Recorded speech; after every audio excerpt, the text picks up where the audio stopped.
Hello दोस्तों, यह video बहुत ही ज़्यादा इम्पोर्टेंट होने वाला है क्योंकि इस वीडियो के अंदर मैंने 3 पेज पैनल वायरिंग को बड़ी आसानी से कैसे कर सकते हैं यह सिखाया है। तो वीडियो को बिना स्किप किए वीडियो के लास्ट तक बने रहें। जैसा कि अभी आपको स्क्रीन के ऊपर एक पैनल का डेमो दिखाई दे रहा है। सामान्यतः छोटे से लेकर बड़े प्रत्येक पैनल पर ये सभी इक्विपमेंट लगे हुए होते हैं। पैनल की वायरिंग करने से पहले हमें पता होना चाहिए कि पैनल के अंदर कौन कौन से इक्विपमेंट लगे हुए हैं ताकि वायरिंग करने में आसानी हो। जैसे हमारे इस पैनल के अंदर जो इक्विपमेंट लगे हुए हैं उन सब के नाम इक्विपमेंट के नीचे लिखे हुए हैं, जिसके कारण सभी इक्विपमेंट को पहचानने में आसानी होगी। इस इंफॉर्मेशन के साथ 3 पेज पैनल वायरिंग स्टार्ट करते हैं। पैनल की वायरिंग करने के लिए सबसे पहले हमें जो इनपुट टर्मिनल बॉक्स होता है उसके अंदर 3 पेज इनपुट सप्लाई देनी होती है। पहले टर्मिनल के अंदर हम आर फेज, दूसरे टर्मिनल के अंदर वाई फेज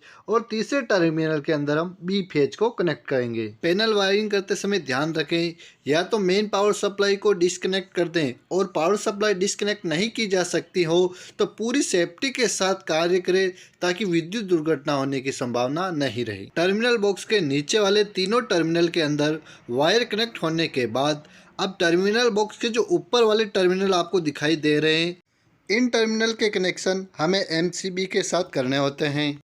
पैनल के अंदर हमेशा 3 पेज 3 पोल या 4 पोल एमसीबी लगी हुई होती हैं जो कि पैनल के रिक्वायरमेंट के अनुसार लगाई जाती हैं। और उसके बाद टर्मिनल बॉक्स से हम सप्लाई लेकर एमसीबी के अंदर कनेक्ट करनी होती है।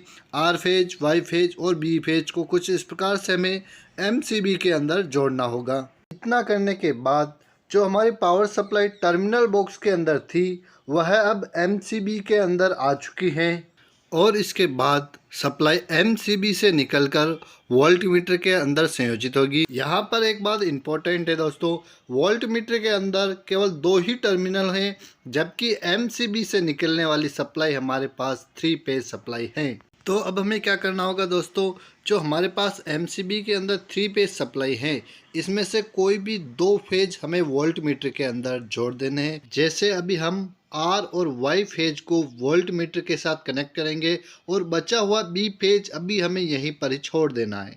और आर और वाई फेज के कनेक्शन होने के बाद हमारे पास जो बचा हुआ बी फेज है इसे ऊपर जो आर वाई बी इंडिकेटर दिखाई दे रहे हैं उसके बी वाले इंडिकेटर के अंदर हमें जोड़ना होगा। बी फेज इंडिकेटर के साथ जुड़ते ही एमसीबी से निकलने वाले तीनों फेज कनेक्ट हो चुके हैं। अब इसके बाद हमें क्या करना है, जो हमारे वोल्टमीटर के अंदर हमने आर और वाई फेज दिया था इसे वापस यहाँ से लेकर आर और वाई इंडिकेटर के अंदर कनेक्ट करना है जैसे कि हमने बी फेज को किया था। इतना करने के बाद इंडिकेटर के अंदर R Y B phase connect हो चुका है और इंडिकेटर का बचा हुआ दूसरे टर्मिनल को हमें आपस में कॉमन कर देना है क्योंकि इंडिकेटर के अंदर भी 2 टर्मिनल होते हैं। इंडिकेटर की वायरिंग होने के बाद हमें सप्लाई को आगे भेजना होता है। आगे एम्पियर मीटर लगा हुआ है। एम्पियर मीटर में भी 2 ही टर्मिनल होते हैं जैसा कि भी स्क्रीन पर दिखाई दे रहा है। एम्पियर मीटर के अंदर केवल और केवल 1 फेज के ही कनेक्शन होते हैं, यह बात हमेशा याद रखनी है। अगर हम गलती से एम्पियर मीटर के अंदर 2 फेज कनेक्ट कर देते हैं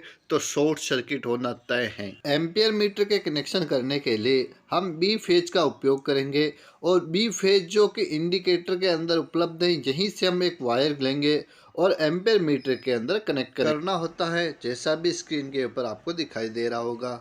और इसके बाद एम्पियर मीटर का जो दूसरा टर्मिनल बचा हुआ है वहीं से हमें एक वायर कनेक्ट कर डोल स्टार्टर के अंदर बी फेज सप्लाई देनी होती है। स्टार्टर को आर और वाई फेज की सप्लाई के लिए इंडिकेटर के यहाँ से हमें वायर को कनेक्ट कर स्टार्टर के अंदर जोड़ना होता है। स्टार्टर के इनपुट सप्लाई के कनेक्शन तो हो जाएंगे, अब बारी आती है स्टार्टर के आउटपुट सप्लाई के कनेक्शन के, अर्थात वह वायर जो स्टार्टर से निकलकर मोटर में जाते हैं। तो अब हम क्या करेंगे, स्टार्टर से आउटपुट सप्लाई लेकर आउटपुट टर्मिनल के अंदर हमें जोड़ देना है 3 पेज सप्लाई को, आर फेज, वाई फेज और बी फेज। इतना करने के बाद हमारे आउटपुट टर्मिनल के अंदर सप्लाई आ चुकी है और इसके नीचे वाले टर्मिनल से सप्लाई लेकर हम किसी भी इलेक्ट्रिक लोड के अंदर जोड़ सकते हैं। इस प्रकार हम किसी भी पैनल की वायरिंग बड़ी ही आसानी से कर सकते हैं। दोस्तों, अब आप पैनल वायरिंग समझ चुके होंगे, और अगर अभी भी आपको समझ में नहीं आए हैं तो एक बार वीडियो को फिर से देखें, और कुछ कंफ्यूजन हो तो कमेंट करें, और वीडियो पसंद आया हो तो वीडियो को लाइक, और चैनल पर नए हैं तो चैनल को सब्सक्राइब जरूर कर दें, और साथ ही साथ बेल पुश आइकन को भी ऑन जरूर कर दें ताकि आपको हमारे नए वीडियो का नोटिफिकेशन सबसे पहले मिल सके।